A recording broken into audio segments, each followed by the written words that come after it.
ಧಾರವಾಡದಲ್ಲಿ ಒಂದು ಸ್ಪರ್ಧಾತ್ಮಕ ವಿದ್ಯಾರ್ಥಿಗಳ ಒಂದು ದೊಡ್ಡ ಮಟ್ಟದ ಸ್ಟ್ರೈಕ್ ಆಗಿದೆ ಇವತ್ತು.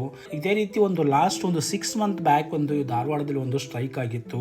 ಸರ್ಕಾರ ಅವತ್ತು ಎಚ್ಚೆತ್ತುಕೊಳ್ಬೇಕಾಗಿತ್ತು. ಬಟ್ ಸರ್ಕಾರ ಅದಾದ ನಂತರ ಯಾವುದೇ ರೀತಿ ತಲೆನೇ ಕೆಡಿಸ್ಕೊಳ್ಳಿಲ್ಲ. ನಾವು ಕಾಲ್ಫಾರ್ಮ್ ಮಾಡ್ತೀವಿ ಮತ್ತೆ ಅಂತ ಹೇಳಿದರು. ಬಟ್ ಅದಾದ ನಂತರ ಯಾವುದೇ ರೀತಿ ಒಂದೇ ಒಂದು ಕಾಲ್ಫಾರ್ಮ್ ಆಗಲಿಲ್ಲ. ವಯೋಮಿತಿ ಸಡಿಲಿಕೆ ಒಂದು ಮಾಡಿದ್ದಾರೆ. ಬಟ್ ಇಲ್ಲಿ ಏನು ಪ್ರಾಬ್ಲಮ್ ಆಗಿದೆ ಅಂದರೆ, ಸರ್ಕಾರದ ಮಟ್ಟದಲ್ಲಿ ಸುಮಾರು 2.5 ಲಕ್ಷಕ್ಕಿಂತ ಜಾಸ್ತಿ ಉದ್ಯೋಗಗಳಿವೆ.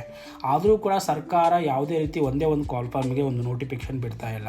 ಏನು ರೀಸನ್ ಅಂದರೆ, ಅವರು ಹೇಳ್ತಾ ಇರೋದು ಒಳ ಮೀಸಲಾತಿ ಆಗಿಲ್ಲ, ಒಳ ಮೀಸಲಾತಿ ಮಾಡಬೇಕು, ಒಳ ಮೀಸಲಾತಿ ಜಾರಿ ಆದಮೇಲೆ ಉದ್ಯೋಗಗಳನ್ನು ಭರ್ತಿ ಮಾಡ್ತೀವಿ ಅಂತ ಹೇಳ್ತಾ ಇದ್ದಾರೆ. ಸೊ ಇಲ್ಲಿ ಸಮಸ್ಯೆ ಏನಾಗಿದೆ ಅಂದರೆ, ಸರ್ಕಾರದ ಕಡೆಯಿಂದ ಯಾವುದೇ ರೀತಿ ಸರಿಯಾದ ಮಾಹಿತಿ ಇಲ್ಲ. ಇನ್ ಕೇಸ್ ಏನಾದರೂ ಇವತ್ತೇ ನೀವು ಕಾಲ್ಫಾರ್ಮ್ ಮಾಡಿದರೆ ನಾಳೆನೇ ಎಕ್ಸಾಮ್ ಇರಲ್ಲ.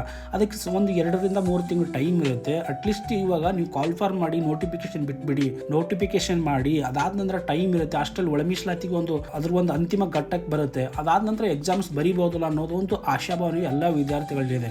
ಬಟ್ ಇಲ್ಲಿ ಏನಂದರೆ, ಸರ್ಕಾರ ಏನು ಹೇಳ್ತಾ ಇದೆ ಅಂದರೆ, ಫೇಸ್ಬುಕ್ಕಲ್ಲಿ ಸಿದ್ದರಾಮಯ್ಯ ಒಂದು ಪೋಸ್ಟ್ ಹಾಕೊಂಡಿದ್ದಾರೆ. ನಾನು ಒಂದು ವಿದ್ಯಾರ್ಥಿಗಳ ಪರವಾಗಿದ್ದೇನೆ ಅನ್ನೋ ಥರ ಒಂದು ಪೋಸ್ಟ್ ಇದೆ. ಬಟ್ ಅದರಲ್ಲಿ ಅವ್ರು ಹೇಳ್ತಾರೆ 2.5 ಲಕ್ಷಕ್ಕಿಂತ ಅಧಿಕ ಹುದ್ದೆಗಳು ಬಿಜೆಪಿಯ ಸರ್ಕಾರದಲ್ಲಿ ಇದ್ದಾಗಿಂದ ಖಾಲಿ ಇದೆ ಅಂತ ಹೇಳ್ತಾ ಇದ್ದಾರೆ. ಬಟ್ ಇವರ ಸರ್ಕಾರ ಬಂದ ಮೇಲೆ ಯಾವುದೇ ರೀತಿ ಒಂದೇ ಒಂದು ಕಾಲ್ಫಾರ್ಮ್ ಆಗಿಲ್ಲ. ಆಯಿತು, ಇವಾಗ ಒಂದು ವೇಳೆ ಅದು 2.5 ಲಕ್ಷಕ್ಕಿಂತ ಹೆಚ್ಚು ಹುದ್ದೆಗಳು ಮೊದಲಿಂದನೇ ಖಾಲಿನೇ ಇದೆ ಅಂದ್ಕೊಳ್ಳಿ. ಇದ್ರೂ ಕೂಡ ಇವಾಗ ಕಾಲ್ಫಾರ್ಮ್ ಮಾಡೋಕ್ಕೆ ಇವ್ರಿಗೆ ಏನು ಕಷ್ಟ ಆಗ್ತಾ ಇದೆ ಅದು ಗೊತ್ತಿಲ್ಲ.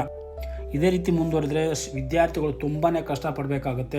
ಆಲ್ರೆಡಿ ವಿಜಯಪುರದಲ್ಲಿ, ಧಾರವಾಡದಲ್ಲಿ, ಗುಲ್ಬರ್ಗ ಮತ್ತು ಬೆಂಗಳೂರು, ವಿಜಯನಗರದಲ್ಲಿ ಎಷ್ಟೋ ವಿದ್ಯಾರ್ಥಿಗಳು ದೇವಸ್ಥಾನದಲ್ಲಿ, PGನಲ್ಲಿ ಎಲ್ಲೂ ನಾವು ಊಟ ಮಾಡಿಕೊಂಡು ಇನ್ನೂ ಸ್ಪರ್ಧಾತ್ಮಕ ಪರೀಕ್ಷೆ ಬರಿಬೇಕಂತ ಓದ್ತಾ ಇದ್ದಾರೆ. ಅವ್ರಿಗೆ ಮನೆಗೆ ಹೋದರೆ ಕೆಲಸ ಇಲ್ಲ, ಇಲ್ಲಿ ಬಂದರೆ ಕಾಲ್ಫಾರ್ಮ್ ಇಲ್ಲ. ವಿದ್ಯಾರ್ಥಿಗಳ ಕಷ್ಟ ತುಂಬಾ ಆಗಿದೆ. ಸರ್ಕಾರಗಳು ಎಚ್ಚೆತ್ತುಕೊಳ್ಬೇಕು. ಬರೀ ಸರ್ಕಾರಗಳಲ್ಲ, ಕೆಲವು ಸಂಘಟನೆಗಳು ಕೂಡ ಎಚ್ಚೆತ್ತುಕೊಳ್ಬೇಕು.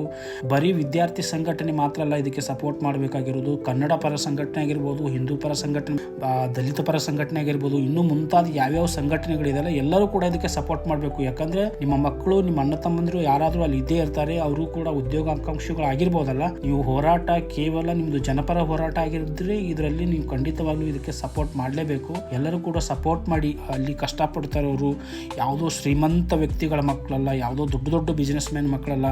ಅಲ್ಲಿ ಇರೋರು ಮಿಡಲ್ ಕ್ಲಾಸ್ ಪೀಪಲ್ಸ್ ಮಕ್ಕಳೇ, ಅಲ್ಲಿರೋರು ಬಡವ್ರ ಮಕ್ಕಳು. ಅಲ್ಲಿ ಬೇಗ ಸರ್ಕಾರ ಇದ್ರ ಬಗ್ಗೆ ಒಂದು ಸೂಕ್ತವಾದ ಕ್ರಮವನ್ನು ಕೈಗೊಳ್ಳಬೇಕು.